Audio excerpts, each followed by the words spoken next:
Welcome back to Udan Academy. In today's section, before commencing our topic, let me give a brief introduction of myself. Friends, I'm Deepika Yadav. As you have seen in my previously posted videos, my qualification. So today in the series of the videos, we will commence with another chapter, that is the nervous system. The nervous system, it forms a very important part of the control and coordination. जो control and coordination हमारी body में हो रहा है उसके लिए two type of systems are responsible, nervous system and the chemical और we can say the endocrine system. जो एंडोक्राइन सिस्टम है उसको मैं अपनी प्रीवियसली पोस्टेड वीडियोस में आप सबको एक्सप्लेन कर चुकी हूँ। It basically involve the endocrine glands and their actions via hormones and the first part, that is the nervous system, we will be studying here. Friends, ये जो चैप्टर है आपका नर्वस सिस्टम का, ये काफ़ी इम्पॉर्टेंट है कंपटीशन की basis पे। And most of the questions जो होते हैं वो यहाँ से पूछे जाते हैं, which is related to the structure of neuron and it is also sometime related to the structure of brain, which part of brain is responsible for what, brain का कौन सा हिस्सा किस पर्टिकुलर फंक्शन के रिस्पॉन्सिबल है। तो ये सारे टॉपिक्स को हम कवर करेंगे एंड सिंस जो टॉपिक है वो मैं यहाँ पर डिटेल में कवर करूँगी, इसीलिए यहाँ पर मैंने इसको 3 पार्ट्स में डिवाइड किया है। जो नर्वस सिस्टम की जो वीडियोस हैं, मैं आपको पार्ट 1, पार्ट 2 एंड पार्ट 3 के डिफरेंट डिफरेंट पार्ट्स में आपको समझाऊंगी, ताकि हम हर टॉपिक को बहुत ही डिटेल में चीज़ों को समझ सकें। Because this is not only, हम लोग ये नहीं कह सकते कि सिर्फ क्लास 10 तक के सिलेबस है, बहुत हायर सिलेबस तक ये चीज़ें पूछी जाती हैं।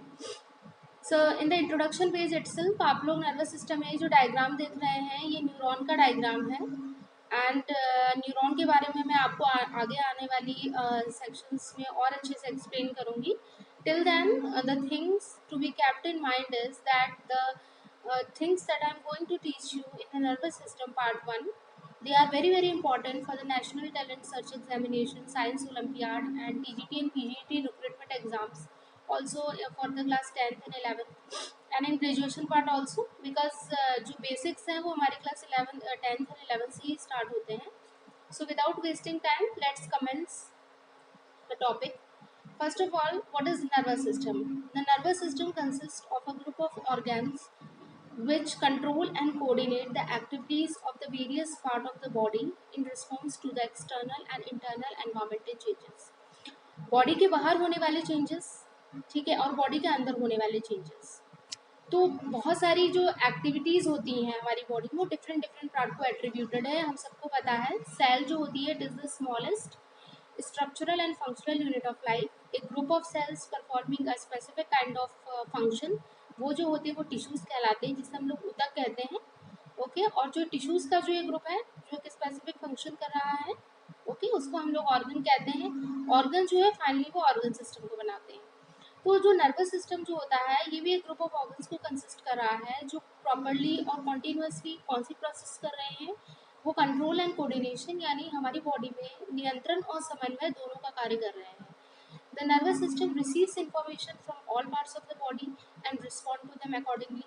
The sense organs the receive the information of the stimulus and convey to the nervous system. Stimulus की जो यहाँ पर बात हो रही है वो किसी भी टाइप का स्टिमुलस हो सकता है, लाइट का हो सकता है, ठीक है, जो आपके आइज से कनेक्टेड होगा, या डार्कनेस का है जो आपकी लाइट से कनेक्टेड होगा। टच का सेंसेशन है, ओके, वो आपके अलग तरीके की आपके मोटे न्यूरॉन से या फिर जो आपके पर्टिकुलर जैसे आर्म है, लेग या बॉडी के किसी भी पार्ट पर, इवन स्किन के जो पार्ट्स हैं वो टच स्टिमुलस की तरफ हमें ले जा रहे हैं। और लास्ट में द ऑर्गन्स जो इफेक्टर्स होते हैं the react. So this is the outline जिस तरीके से हमारा नर्वस सिस्टम काम कर रहा है।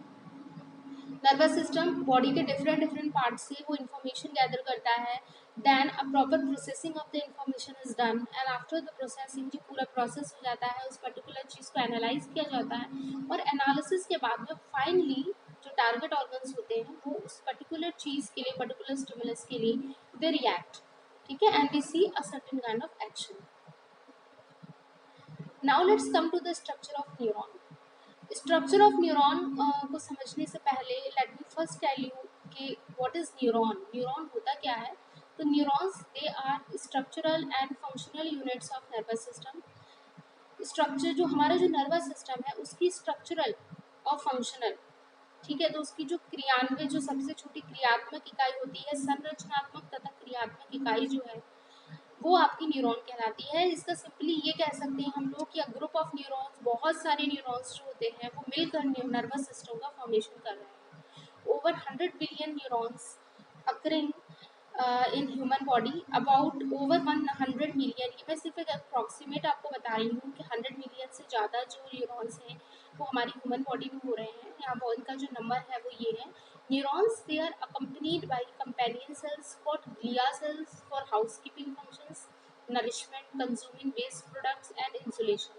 तो जो न्यूरॉन्स होते हैं उनके अंदर कंपेनियन सेल्स, जो कंपेनियन वर्ड होता है इसका मीनिंग ये होता है फ्रेंडली, ठीक है, साथ में कोई भी काम, तो एक तरीके से जो इसके एसेसरी सेल्स होते हैं इनके साथ में, उन्हें हम लोग ग्लिया सेल्स कहते हैं and they are useful for housekeeping functions, ठीक है, नरिशमेंट यानी किस तरीके का उन्हें पोषण मिल रहा है, consuming waste products and for the process of insulation. Neurons, they are the largest cells of the body because they are up to 90 centimetre long, या 90 सेंटीमीटर तक की इनकी लेंथ है, तो इसीलिए they are also called as the largest cells in the body. A neuron or nerve cell has three parts: cell body, that is cytone, dendron and axon. Cell body और cyton एक ही बात है, cell body को कई लोग साइटोन भी कहते हैं। It also consist of dendron and axon. तो now let's come to the structure of neuron and understand it. Neuron के स्ट्रक्चर में आप लोग देख रहे हैं यहाँ पर स्क्रीन पे कि 3 भाग में मैंने बताया था ना, 3 भाग में या 3 पार्ट्स में डिफ्रेंशिएटेड होता है। वन इज द साइटोन, ठीक है, जो आपकी सेल बॉडी होती है, one is the axon, another one is the dendrite. तो ये जो स्ट्रक्चर जो है, जो फिंगर लाइक प्रोजेक्शंस हम लोग देख रहे हैं, ठीक है, ये डिफरेंट डिफरेंट फ्रेगमेंटेशन जो हो रही है, ये जो है दैट इज आप लोग देख सकते हैं डेंड्राइट होता है, ठीक है। ये जो बीच में जो एरिया है that is the cell body, जिसे हम लोग सोमा भी कहते हैं, ओके। और एक्सोन जो है, ये जो स्ट्रक्चर है, जो लंबा सा स्ट्रक्चर आपको दिख रहा है, ठीक है, that is a tube like structure जो आपको दिख रहा है, दैट इज द एक्सोन। इस जो ये डायग्राम जो है इसमें आपको स्ट्रक्चर ऑफ न्यूरॉन से काफ़ी ज़्यादा इंफॉर्मेशन दी गई है डिटेल में। एक्चुअली ये जो डायग्राम है ये इंडिकेट कर रहा है कि किस तरीके से सिग्नल का इंडक्शन होता है, न्यूरो सिग्नल का किस तरीके से ट्रांसमिशन होता है, ठीक है। तो ये जो डायग्राम है इसको हम लोग आगे आने वाली स्लाइड में और ज़्यादा डिटेल में पढ़ेंगे, क्योंकि इस स्लाइड में मैं आपको एक जनरल आइडिया दे रही हूँ नर्वस सिस्टम के बारे में। मैं आपको एक अलग से वीडियो पोस्ट करूँगी जिसमें हम लोग सिर्फ और सिर्फ न्यूरल, जो नर्वस सिस्टम में ये जो न्यूरॉन्स होते हैं इनके थ्रू जो मैसेज है वो किस तरीके से डाला जा रहा है, ठीक है, न्यूरो ट्रांसमीटर्स का रोल मैं आपको बाद में बताऊंगी, किस तरीके से सिग्नल जो है वो ट्रांसफर हो रहा है, ठीक है, किस तरीके से, जो मैं कह रही थी ना आपको कि पहले हमें मैसेज होता है, then message is properly processed and all. तो वो जो पूरी प्रोसेस हो रही है उसके अंदर एक बहुत ही इंपॉर्टेंट है, that is the signal transfer और transduction across the body of neuron, ठीक है। तो वो जो प्रोसेस है उसके लिए मैं एक सेपरेट वीडियो आपके लिए पोस्ट करूँगी, बिकॉज वो बहुत ही डिटेल है और it is very important and crucial कि वो उस प्रोसेस को, क्योंकि वो काफ़ी कंपटीशन तक पूछी जाती है, इवन बोर्ड एग्जाम्स में वो क्वेश्चन आता है, आपके जो स्कूल लेवल के एग्जाम्स हैं उसके लिए भी एक इम्पॉर्टेंट वो टॉपिक बनता है। तो इसीलिए मैं अलग वीडियो में आपको पूरा जो सिग्नल ट्रांजैक्शन का जो प्रोसेस है वो समझाऊंगी। तब तक के लिए आप लोग न्यूरॉन में ये समझ सकते हैं कि देखिए जो सेल बॉडी है, सोमा है, डेंड्राइट जो फ्रेगमेंट्स टाइप स्ट्रक्चर निकले हुए हैं, और ये आपका जो है ये बीच में जो ये ट्यूब लाइक जो लंबा सा स्ट्रक्चर है दैट इज कॉल्ड एज ऑक्सोन, ठीक है। ये आपका जो ऑक्सोन है इसमें बीच बीच में ये जो जगह है दे आर अभी के लिए they are called as the nodes of Ranvier, they are very important, क्योंकि जो हम लोग, जब हम ह्यूमंस के केस में न्यूरॉन का स्ट्रक्चर देखते हैं और कुछ हम लोग एनिमल्स के केस में देखेंगे, तो हमें बाद में जब हम एक कंपैरेटिव स्टडी बताऊंगी मैं आपको, तो हम लोग ये देखते हैं कि हमारे केस में जो वर्किंग है नर्वस सिस्टम की वो बहुत ही ज़्यादा फास्ट है as compare to the other animals, ठीक है। तो उस हिसाब से वो ऐसा क्यों हो रहा है, क्योंकि जो हमारे न्यूरॉन है आप लोग देख सकते हैं बीच बीच में एक्सोन जो है वो ब्रेक हो रही है, ये जो माइलिन इंटरनोड कही गई है, तो ये they are also called as the यहाँ पे नोड ऑफ रेनवियर कहते हैं। और क्या होता है, इसी वजह से जंपिंग पैटर्न में जो हमारा मैसेज होता है, सिग्नल होता है, वो ट्रांसफर होता है, इसीलिए लेस टाइमिंग लगती है हमें, ठीक है। और दूसरों के कंपैरेटिव, दूसरे एनिमल्स की कंपैरेटिव जब हम देखते हैं तो हमारे भी जो ये जो सिग्नल ट्रांसफर की प्रोसेस है या है ना, या जो नर्वस सिस्टम की वर्किंग है वो हम लोग काफ़ी फास्ट देखते हैं। Next come to a point जो हम लोग नर्वस सिस्टम में हमारे सामने बार बार ये we will come across these two words again and again, so it's very important कि हम टर्मिनोलॉजी को समझ लें। ग्रे एंड वाइट मैटर्स क्या होते हैं? Grey matter it is a part of nervous system, central nervous system having grey colouration on the basis of the colouration. क्योंकि ये ग्रे दिखाई देते हैं इसीलिए इन्हें हम लोगों ने ग्रे मैटर कहा गया है। Cell bodies, dendrites and non myelinated nerve fibres जो होते हैं उसके अंदर ये ग्रे मैटर दिखाई देता है।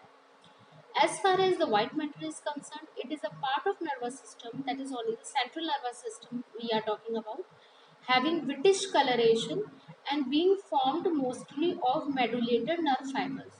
तो ये जो white matter और grey matter है ये मैंने आपको देखिए डायग्रामेटिकली बहुत ही क्लियर है कि जो आपका ग्रे मैटर है वो ग्रे कलर का दिखाई दे रहा है और जो आपका व्हाइट मैटर है वो व्हाइट कलर का दिखाई दे रहा है। ज़्यादा कंफ्यूज नहीं होना है, सीधी सी बात है कि इनका जो नॉमेनक्लेचर हुआ है या इनका जो हम नाम देते हैं कि वाइट है, ग्रे है, it is totally on the type of view, on the type of colour जिसमें हमें विजिबल है। जो ग्रे दिखता है वो ग्रे मैटर है और जो हमें वाइट दिख रहा है वो वाइट मैटर है। ग्रे मैटर जो है वो हमें cell bodies, dendrites and non myelinated nerve fibres में दिखता है और जो वाइट मैटर है, ठीक है, it is found mostly of the medullated nerve fibres. Now let's come to the type of nerves. ये जो पूरी सिग्नल की प्रोसेस होती है, जैसे सपोज आई कम अक्रॉस, मैं कहीं जा रही हूँ और अचानक से मेरे पैर में कोई भी एक शीशे का टुकड़ा या कोई भी ऐसी चीज़ आ रही है जो जिसने मुझे हर्ट किया। ओके, तो ये तो हम सबको पता है कि हर्ट किया, मेरे पैर में कुछ हुआ एंड आई माई माइंड जो मेरा ब्रेन है उसमें एकदम से वो ब्रेन मैसेज तक मैसेज जो है वो ब्रेन तक गया, वहाँ पर पूरी प्रोसेसिंग हुई एंड वी ऑल नो कितनी फास्ट होती है वो कि हम हमारा पैर उस पर्टिकुलर चीज़ से, यहाँ पर जैसे अगर मैं शीशे का टुकड़ा कह रही हूँ, वो लग भी नहीं पाया कि हम एकदम लगते ही हम लोग क्या करते हैं अपने पैर को वापस से पीछे की तरफ खींच लेते हैं। So from this only we can imagine कि कितनी फास्ट प्रोसेस है, कितनी फास्ट कि हमें सोचने तक का टाइम नहीं मिल रहा है। तो इन सब चीज़ों के लिए जो सबसे बेसिक चीज़ जो होती है वो होती है the types of neurons. The sense organs they are very important, जो आपकी आईज होती हैं, नोज होती हैं, ईयर होती हैं, ठीक है, और ये सारी जो चीज़ें हैं ये टाइप ऑफ नर्व्स के केस में हम लोग देख रहे हैं। टाइप ऑफ नर्व्स में there are basically three type of nerves. One is the sensory और afferent nerves, second part it is of motor और इफरेंट नर्व्स, और जो थर्ड होती है वो मिक्स्ड काइंड ऑफ नर्व्स होती है। सेंसरी नर्व्स जो होती हैं इनके टर्मिनोलॉजी में ही जब आप देखेंगे तो word sensory comes from the word sense, कोई भी चीज़ आपको महसूस हो रही है। So they are nerves which contain only afferent और sensory nerve fibres that bring impulses from different body parts including the sense organs to the central nervous system. Amongst cranial nerves only three are sensory: olfactory, optic and auditory। ठीक है, तो यहाँ पे तीन type जो आपकी sensory nerves हैं उनको मैं आपको समझाती हूँ। जो सेंसरी नर्व है बेसिकली ये इनका जो होता है इन्हें हम लोग एफरेंट नर्व फाइबर्स भी कहते हैं। ये डिफरेंट डिफरेंट बॉडी पार्ट से इम्पल्सेस को लेकर, ठीक है, हमारे सेंट्रल नर्वस सिस्टम तक जाती हैं। सेंट्रल नर्वस सिस्टम ब्रेन और स्पाइनल कॉर्ड दोनों से मिलकर बना हुआ होता है, मैं आगे आपको बताऊंगी। बट सेंट्रल नर्वस सिस्टम का जो पार्ट है वो बहुत ही ज़्यादा लेंदी है, इसीलिए मैं उसे पार्ट 2 में कवर करूँगी। टिल देन अभी आप लोग इतना समझ लीजिए, जो सेंट्रल नर्वस सिस्टम है it consist of brain and spinal cord. तो ये जो सेंसरी नर्व्स हैं ये क्या करती हैं कि उस पर्टिकुलर जो भी बॉडी पार्ट है वहाँ से इन्होंने इम्पल्स को लेती हैं और आपके सेंट्रल नर्वस सिस्टम तक जाती हैं। ठीक है, इनका बस इतना काम है कि आपने जो ये कौन काम कर रहे हैं, जैसे सेंसरी ऑर्गन्स में हम लोग देख रहे होते हैं ना, जैसे यहाँ पर 3 सेंसरी नर्व दी हुई है। जो 12 क्रेनियल नर्व्स हैं, 12 पेयर ऑफ क्रेनियल नर्व जो है उसके अंदर 3 आर सेंसरी। जैसे ऑल्फैक्टरी जो है, ऑल्फैक्टरी जो नर्व है ये आपकी क्या होती है, ये it is related to the taste. ठीक है, टेस्ट जो आप कर रहे होते हैं, और जो ऑप्टिक है it is related to the eyes, ठीक है, or to the function of seeing, to the function of watching, visualizing, and the auditory it is related to hearing। तो ये जो थ्री टाइप ऑफ जो आपकी जो क्रेनियल नर्व जो मैंने मेंशन करी है, one is the olfactory, second one is the optic and the third there auditory. They are of purely sensory nature. ये जो होती है प्योरली आपकी सेंसरी नेचर की होती है। इसका मतलब ये आपके पर्टिकुलर, जैसे अगर मैं ऑप्टिक की बात करती हूँ, ऑप्टिक नर्व जो एक सेंसरी नर्व है, इसका क्या काम है, जैसे ही हमारी आँख जो होती है वो किसी भी टाइप का इम्पल्स लेती है, तो ये जो ऑप्टिक नर्व होती है डायरेक्टली उस इम्पल्स को हमारे सीएनएस तक ले जाती है, ओके, सेंट्रल नर्वस सिस्टम तक ले जाती है, ताकि वहाँ पर जाके वो चीज़ें जो है प्रॉपर प्रोसेस हो सके। Next let's comes to the motor और efferent nerves. They are nerves which contain only efferent or motor neurons that carry impulses from central nervous system to the effector organ for particular function like muscle contraction और glandular secretion, ठीक है। तो आधी process तो sensory ने कर दी, impulse को वो कहाँ तक, सीएनएस तक ले गई। अब जो मोटर नर्व्स है उनका फंक्शन है कि सीएनएस से जब पूरी चीज़ें प्रोसेस हो चुकी हैं, सीएनएस से वो उस सिग्नल को आपके कहाँ तक ले जाती है, जो इफेक्टर ऑर्गन होता है वहाँ तक, ताकि प्रॉपर एक्शन हो सके। जैसे कि शीशा पैर में लगा तो हमारे पैर ने क्या किया, वहाँ से जो सिग्नल भेजा है वो कहाँ तक गया है, हमारे वहाँ पेन रिसेप्टर्स थे, दे एक्सेप्टेड द इम्पल्स, उन्होंने इस इम्पल्स को सीएनएस तक पहुँचाया, सीएनएस में प्रोसेसिंग हुई, तो दिस इज़ वेरी हार्मफुल और this can cause more harm, okay. तो जल्दी से हमको वहाँ से पैर उठाना है, तो पैर कैसे उठाएंगे, जब तक आपका जो इफेक्टर ऑर्गन है, यानी जो मसल्स जो है आपकी लेग से रिलेटेड मसल्स, जब तक वो एक्टिवेट नहीं होगी, जब तक कैसे एक्शन होगा। तो बस यही काम मोटर न्यूरॉन्स का होता है, सीएनएस की जो भी सिग्नल है, सीएनएस से जो भी इम्पल्सेस हैं वो वहाँ से सीएनएस से उसे कैरी कर कर आपके जो पर्टिकुलर ऑर्गन होता है जो फंक्शन परफॉर्म करेगा वहाँ तक ले जाएंगे और फिर वहाँ पर वो पर्टिकुलर एक्शन होगा। जो 5 क्रेनियल नर्व्स हैं, that is the oculomotor nerve, trochlear, abducens, spinal accessory and hypoglossal. ये जो 5 जो यहाँ पर जो मैंने आपको 5 जो नर्व्स मेंशन कर दिए, they are of motor nature, ये मोटर नर्व्स के एग्जांपल हैं। And nerves of autonomic systems are exclusively motor in nature. आपको नर्वस सिस्टम के भी 3 टाइप्स होते हैं, मैं आपको बाद में बताऊंगी। One is the central nervous system, एक पेरिफेरल नर्वस सिस्टम होता है, एक ऑटोनोमस नर्वस सिस्टम होता है। तो जो ऑटोनोमस नर्वस सिस्टम होता है, it is beyond our control, तो they are exclusively motor in nature. Motor और इफरेंट नर्व्स जो होती हैं, ये भी 3 टाइप्स में आपकी क्लासीफाई की गई हैं, ओके। सोमैटिक और वॉलेंट्री, ऑटोनोमिक और involuntary, and the third one that is neuro endocrine. ये मोटर नर्व्स के टाइप हैं। सोमैटिक जो होती हैं, they relay commands to skeleton muscles. जो वॉलेंट्री मसल्स होती है, वॉलेंट्री वर्ड का मीनिंग होता है जो मैं अपनी इच्छा शक्ति से कंट्रोल कर सकूँ, ठीक है। जैसे जो आपकी जो मसल्स हैं, स्केलेटन मसल्स हैं, ठीक है, जैसे कि आपका पैर हो गया, आपका हाथ हो गया, जो आर्म में जो है ना, जो भी स्केलेटन मसल्स हैं, they are under our control. मेरी इच्छा से, जब मेरी इच्छा होती है कि मैं अपना हाथ ऊपर उठाऊंगी, तो तभी वो हाथ ऊपर उठता है। That means I can say those kind of muscles, they are under my control, I can control them. तो ये जो इस टाइप की जो मसल्स हैं, ये जो हैं, ये जो नर्व्स हैं जो ऐसे ऑर्गन्स तक, स्केलेटल मसल्स तक कमांड दे रही हैं, तो they are called as the somatic और voluntary nerves. Another kind of nerves जो है, मोटर नर्व्स जो होती है, वो होती है ऑटोनॉमिक एंड इनवॉलेंट्री।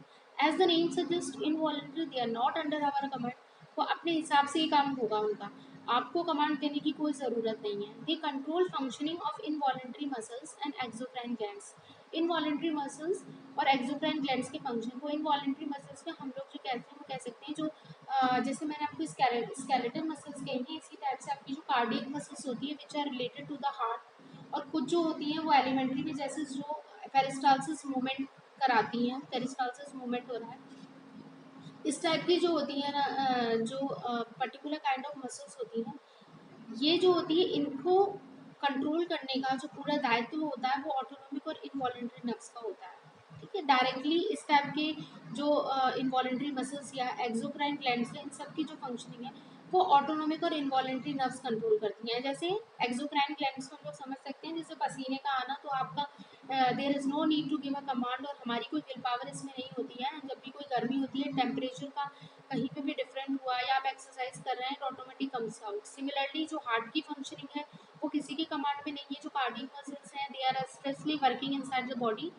ठीक है, वो भी किसी के कंट्रोल में नहीं है। तो इस टाइप की जो मसल्स होती हैं उनको कौन कंट्रोल करती हैं, ये मोटर नर्व्स करती हैं, जिन्हें कहते हैं ऑटोनोमिक और involuntary motor nerves. And the last one, it is the neuro endocrine, they are the nerves which control the secretion of endocrine glands. तो एंडोक्राइन ग्लैंड्स का जो सीक्रेशन होता है, जिस कैटेगरी की nerves secretion of endocrine glands को control करती हैं, they are known as the neuro endocrine kind of nerves. तो 3 टाइप ऑफ मोटर न्यूरॉन्स हम लोगों ने पढ़ी हैं, somatic, autonomic and neuroendocrine. Now let's comes to the third category of mixed nerves. The nerves contain both efferent and efferent, यानी sensory और motor nerves दोनों इसमें साथ में होती है, वो होती है मिक्स्ड नर्व्स. हम लोग कह सकते हैं मिक्स्ड नर्व्स जो होते हैं they are a combination of efferent as well as efferent nerve fibers. Examples: trigeminal nerves, facial nerves, glossopharyngeal nerve and vagus nerve. मैं इनको आपको बाद में समझाऊंगी, बट तब तक के लिए एग्जाम्पल में जो ट्राइजेमिनल नर्व होता है ये बहुत ही कॉमनली नर्व होती है. होता क्या है, हम सब लोग जब जाते हैं तो डॉक्टर्स, जब भी हम लोग डॉक्टर्स के पास हमें कोई भी हमारा टीथ से रिलेटेड एलिमेंट होता है, दांतों में दर्द हो रहा है या सपोज कोई भी हमारे दांतों से रिलेटेड प्रॉब्लम है, तो डॉक्टर हमें पहले मेडिकेशन सजेस्ट करते हैं. वो एकदम से नहीं कहते हैं कि हम आपका जो भी है ना वो हम डायरेक्ट उसको रूट से दांत को हटा देंगे जब तक कि लास्ट स्टेज नहीं आती है. क्योंकि ऐसा होता है ना कि जो ये ट्राइजेमिनल नर्व होती है ना, ये ट्राइजेमिनल, ऑब्वियसली यहाँ ट्राई यानी तीन तरफ ये सप्लाई कर रही होती है, तो वो जो होती है वो आपकी आइस पे भी इफेक्ट डाल रही होती है. ठीक है, तो ये ट्राइजेमिनल नर्व का मीनिंग ही है कि ये जो है ये थ्री पार्ट्स, ठीक है, उनसे रिलेटेड ये जो नर्व है ये थ्री जगह पर सप्लाई कर रही है. तो ये ट्राइजेमिनल नर्व हो गई. आपकी जो फेशियल नर्व है, ग्लोसोफेरेंजियल नर्व है और जो वेगस नर्व है, they are the examples of mixed nerves.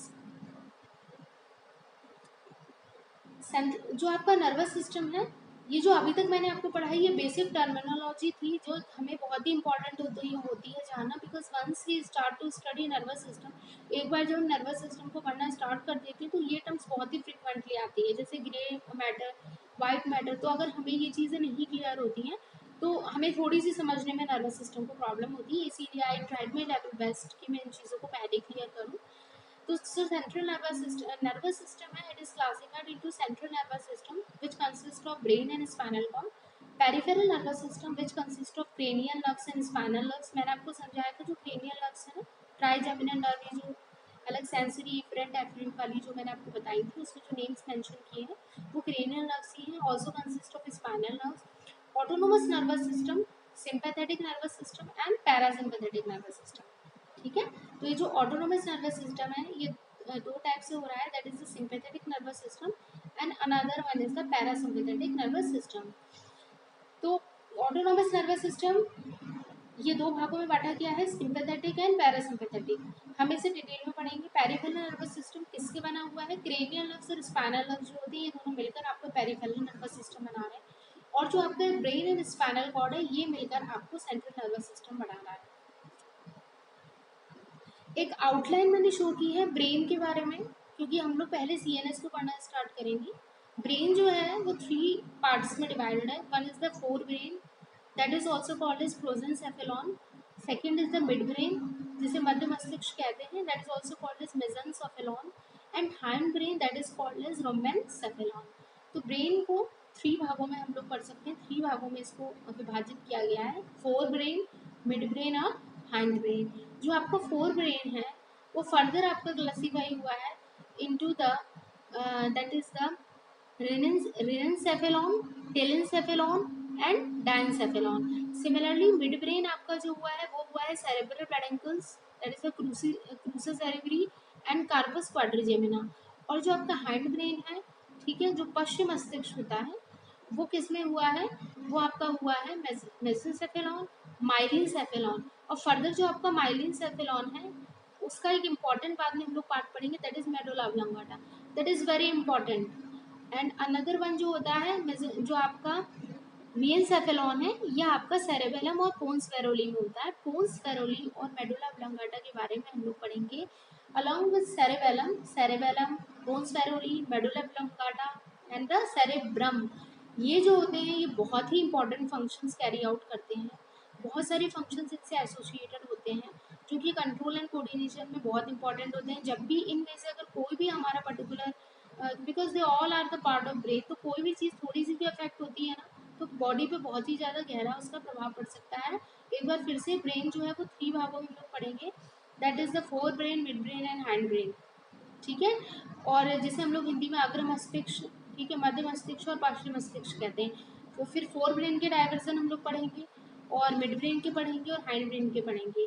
तो लास्ट में जो मैंने आपको बताया, देखिए जो सबसे लास्ट में हम लोग देखिए ऑल्फैक्टरी लोब्स. ओके, सेकंड इधर देखिए सेरेब्रम, इधर देखिए सेरेबेलम, पोन्स पेरोली एंड मेडुला ऑब्लांगाटा। ये जो लास्ट में जो ये सारे पॉइंट्स दिए हुए हैं they are very important because important in the respect in the sense कि ये बहुत ही इंपॉर्टेंट फंक्शंस कैरी आउट करते हैं। तो ये पूरा ब्रेन का आउटलाइन है, मैंने आपको अभी दे दिया है, इसी को हम लोग डिस्कस करेंगे पार्ट 2 में। सो फ्रेंड्स मैं अभी से बता देती हूँ आपको, ये in the next video that is the part 2 of the nervous system we will study about brain and its part and functions and we will also study that is the reflex action. और part 2 से पहले मैं आपको reflex action के बारे में थोड़ी सी एक नॉलेज दे देती हूँ कि रिफ्लेक्स एक्शन जो होता है ना, is the name suggest reflex. इसमें क्या होता है ना कि वैसे जो पूरा पैटर्न होता है वो ब्रेन तक जा रहा होता है। रिफ्लेक्स एक्शन में क्या होता है कि जो आपकी जो मेरू रज्जु होती है that is the spinal cord, it is the main thing. वो बीच में ही वहीं से क्या होता है कि जो भी पर्टिकुलर आपका जैसे सेंसरी नर्व है, सेंसरी नर्व या जो एफरेंट नर्व है उसने क्या किया, एक पर्टिकुलर इम्पल्स लिया, इम्पल्स लेके वो जब जा रही होती है तो बीच में ही स्पाइनल कॉर्ड से ही, बिकॉज वो जो एक्शंस होते हैं वो बहुत ही फ्रिक्वेंट होते हैं, बहुत ज़्यादा फ्रिक्वेंट आई मस्ट से, ठीक है। तो इसीलिए वहीं से वो वापस हो जाते हैं, जो आपकी जो मोटर नर्व होती है वो वहीं से इम्पल्स को ले लेती है और जो इफेक्टर जो भी ऑर्गन होता है वो रिएक्ट करता है। तो ये प्रोसेस बहुत ही ज़्यादा होती है। ये बहुत जैसे क्या होता है अचानक से हमारी आँख, कोई भी चीज़ हमारी आँख तक है उससे पहले हमारा पलक झपक जाना, हम लोग इमेजिन भी नहीं कर सकते हमारी कितनी बार पलक झपकती है। आईलिड्स का मूवमेंट हम लोग नोटिस भी नहीं कर सकते, इवन नॉट, है ना, इतना फास्ट होता है। तो ये जो चीज़ें हैं वो हम रिफ्लेक्स सेक्शन में पढ़ेंगे। ब्रेन का मैंने आपको एक आउटलाइन पहले से दे दिया है, आगे हम लोग उसके बारे में पढ़ेंगे, उसके पार्ट्स के बारे में पढ़ेंगे और उसके फंक्शन के बारे में पढ़ेंगे। और क्रेनियल नर्व्स और स्पाइनल जो नर्व्स हैं ये मिलकर आपका पेरिफेरल नर्वस सिस्टम बना रही है। जो क्रेनियल नर्व्स का पार्ट है वो बहुत ही ज़्यादा इंपॉर्टेंट है। और जो फर्स्ट पार्ट जो मैंने आपको बताया था, सबसे पहले जो बताया था मैंने, that was the central nervous system, वो है ब्रेन एंड स्पाइनल को। और जो ऑटोनोमस नर्वस सिस्टम है वो सिंपैथेटिक और पैरासिम्पैथेटिक में डिवाइडेड है, तो वो भी हम लोग उसमें आगे नर्वस सिस्टम में पढ़ेंगे। So that was all about the part 1 of nervous system. In this video I have discussed about the basic terminology which will be used in the upcoming sections of nervous system। upcoming जो भी videos होंगे इसमें हम अब frequently अपने words को use कर सकते हैं, grey matter, white matter। I hope कि जो meaning है वो आपको clear है। और friends अगर आपको ये topic बहुत अच्छे से समझ आया है, so you can like the video and no doubt you can subscribe the channel। Okay, all the best, thanks।